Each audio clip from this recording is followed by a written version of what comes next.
공직사회 근무 태만이 청주 오송 지하차도 참사에 피해를 키웠다는 검찰 수사 결과가 나왔습니다. 관계 공무원들이 무더기 기소됐습니다.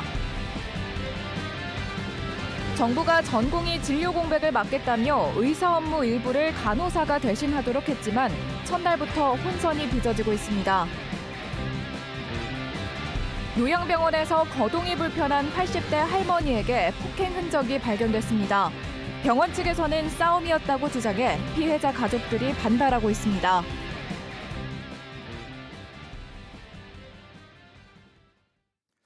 네, 시청자 여러분 안녕하십니까? 계속해서 MBC 뉴스투데이 충북입니다. 지난해 7월 25명의 사상자가 났던 청주 오송 지하차도 참사. 공직사회의 근무 태만이 피해를 키웠다는 수사 결과가 나왔습니다. 검찰이 공무원 8명을 무더기로 기소했는데요. 근무 태만을 감추기 위해 현장 확인도 없이 서류를 만들었고 비상근무자가 자리를 비우는 등 안전관리에 구멍이 숭숭 뚫려 있었습니다. 이지현 기자의 보도입니다. 청주 오송 지하차도 참사 석 달 만에 열린 국회 환경노동위원회 국정감사 현장. 한 위원이 금강유역 환경청의 업무 태만을 지적합니다. 참사 전 제대로 된 현장 확인도 없이 하천 유지 관리에 지장이 없다는 문서를 만들었다는 겁니다. 하천 점용 허가 관리 안 한 금강청에도 문제가 있어요. 금강청이 임시 제방 확인만 했어도 이런 일 생기지 않습니다. 검찰 수사 결과도 이 지적에 힘을 보탰습니다. 청주지검 조사 결과 하천 점용 허가를 내준 금강유역 환경청은 참사 2달 전까지도 기존 제방이 절개된 사실조차 까맣게 몰랐습니다. 근무 태만을 감추기 위해 현장 점검 서류를 형식적으로 작성한 사실도 드러났습니다. 서류에는 7차례에 걸쳐 점검이 이뤄진 것으로 돼 있지만 현장 확인도 제대로 이뤄지지 않았습니다. 설령 공사 기간이라 하더라도 문제가 없도록 관리를 꾸준히 해야 되는 게 맞습니다. 행복청도 마찬가지였습니다. 공사 발주부서는 시공사가 제방을 무단 철거한 사실을 1년여 전부터 알고 있었지만 잘 설치하라고 했을 뿐 별다른 조치는 없었습니다. 사고 당시에는 안전전담 부서에서 비상근무했어야 할 근무자 4명 가운데 단 1명만이 자리를 지켰습니다. 더구나 참사 2시간 전 이미 미호강이 임시 제방을 넘을 수 있다는 걸 알고도 아무런 보고도 하지 않았습니다. 결국 검찰은 공무원들의 근무 태만으로 참사 피해가 커졌다며 행복청 5명, 금강청 3명 등 공무원 8명을 업무상 과실치사상 혐의로 불구속 기소했습니다. 앞서 구속 상태로 재판을 받고 있는 현장 소장과 감리단장에 더해 시공사와 감리단 직원 등 4명도 사문서 위조와 하천법 위반 등의 혐의로 재판에 넘겨졌습니다.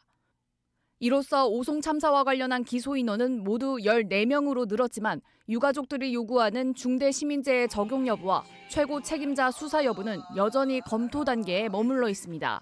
MBC 뉴스 이지연입니다. 청주시의회와 진천군 의회에 이어 괴산군 의원들의 의정활동비도 40만 원 인상됩니다. 괴산군 의정비 심의위원회는 2024년부터 2026년까지 괴산군 의회 의원에게 지급할 의정활동비를 한 달에 150만 원으로 최종 의결했습니다. 이는 현재보다 40만 원 오른 것으로 지난해 12월 지방자치법 시행령 개정에 따라 정해진 기초의원 의정활동비 지급 범위 상한까지 올린 것입니다. 괴산군 의회가 다음 달 임시회에서 조례 개정을 통해 의정활동비 인상을 확정하면 인상된 의정활동비는 1월분부터 소급 지급됩니다. 정부가 전공의 이탈로 생긴 진료 공백을 막겠다며 의사 업무의 일부를 간호사가 대신하도록 했습니다. 어제부터 시행은 가능하지만 허용되는 업무 범위가 모호해 당장 적용되기는 어려운 상황입니다. 김은초 기자가 전해드립니다. 전공의들이 진료 거부에 나선 지 일주일째. 병원에서는 응급진료가 크게 줄고 입원 병동이 잇따라 폐쇄되는 등 의료 대란이 현실화하고 있습니다. 정부가 이런 진료 공백을 막기 위해 전공의 업무 일부를 간호사들에게 맡기기로 했습니다. 사망 진단이나 수면 마취 등 대법원 판례로 금지한 업무 등을 제외하면 당장 급한 대로 의사의 고유 업무를 한시적으로 간호사에게 허용하겠다는 취지입니다.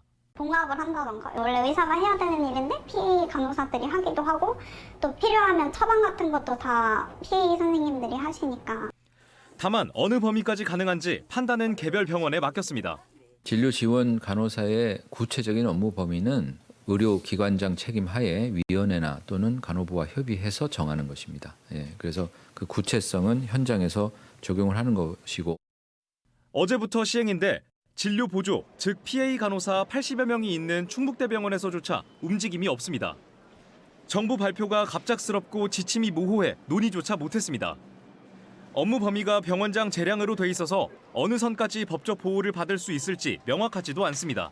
구체 사례들을 들어서 이러한 업무들을 수행을 하게끔 하는 것을 정부가 책임을 지는 형태로 얘기가 나와야 되는데 그 책임에 대한 부분은 지지 않겠다라는 게 법적인 부분이 나중에 문제가 될 소지가 굉장히 많은 부분이 있기 때문에 진료 공백을 막겠다는 대안이 현장에 즉각 적용되지 못하고 있는 가운데 충북에서는 전공의 200명 중 80%인 160명이 일주일 넘게 진료 거부를 이어가고 있습니다.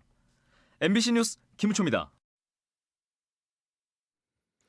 의대 정원 확대를 반대하는 의사들의 집단 행동이 장기화되면서 청주의료원이 연장 진료를 시행합니다.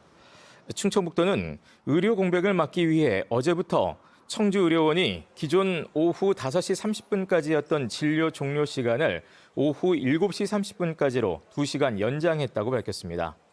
충청북도는 또 의사 집단행동 참여를 최소화하기 위해 오늘은 충북의사회와 간담회를 가질 예정입니다. 청주동물원이 일명 갈비사자, 바람이가 있던 부경동물원의 남은 동물들까지 추가 보호를 추진합니다.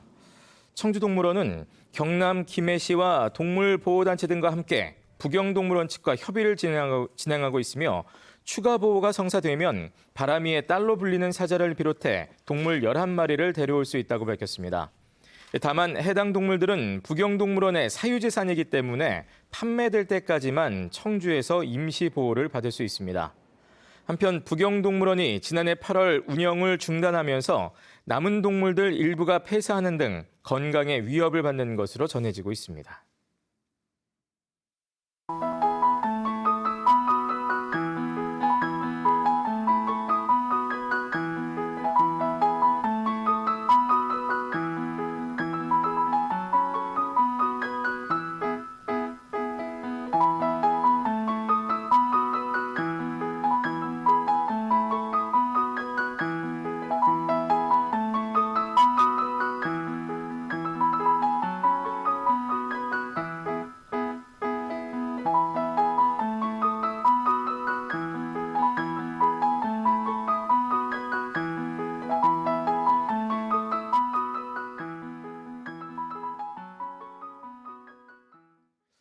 충주 출신의 윤진식 전 산업자원부 장관이 32대 한국무역협회장에 취임했습니다. 어제 무역협회 정기총회에서 취임한 윤진식 회장은 협회의 인적, 물적 역량을 총동원해 수출 증대에 올인하고 주요국의 수입 규제에 대비하겠다고 밝혔습니다. 청주구와 고려대를 나와 행정고시를 통해 공직에 입문한 윤진식 회장은 대통령실 정책실장과 재선 국회의원 등을 역임했습니다. 올해 열리는 제52회 우릉문화제의 슬로건이 문화의 중심 충주, 예술로 다시 서다로 확정됐습니다. 충주예총은 지난 한 달 동안 공모한 결과 우릉문화제의 명성과 위상을 다시 예술로 되찾자는 의미의 슬로건을 확정했다고 밝혔습니다. 충주예총은 당선된 슬로건과 부합하는 포스터를 선정하기 위해 다음 달 포스터 공모전도 진행할 예정입니다.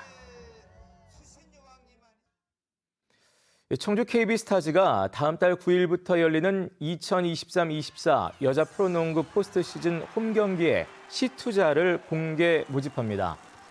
청주 KB스타즈는 이번 공모로 팬에게 포스트 시즌 주인공이 될 수 있는 특별한 기회를 제공하고 팬과 함께 통합 우승에 도전할 계획이라고 밝혔습니다. 시투를 원하는 팬은 KB스타즈와 관련된 특별한 사연과 승리를 기원하는 독특한 의상, 또 이색 퍼포먼스 등을 자유롭게 작성해 구단 이메일로 보내면 됩니다. 음성군이 올해부터 유공 납세자의 의료비를 10% 할인해 줍니다. 음성군은 어제 금왕연합정형외과와 서울연합의원, 제1연합의원 등 8개 의료기관과 업무 협약을 맺고 유공납세자에게 건강검진과 입원 외래진료비의 본인부담금 10% 할인 혜택을 제공하기로 했습니다.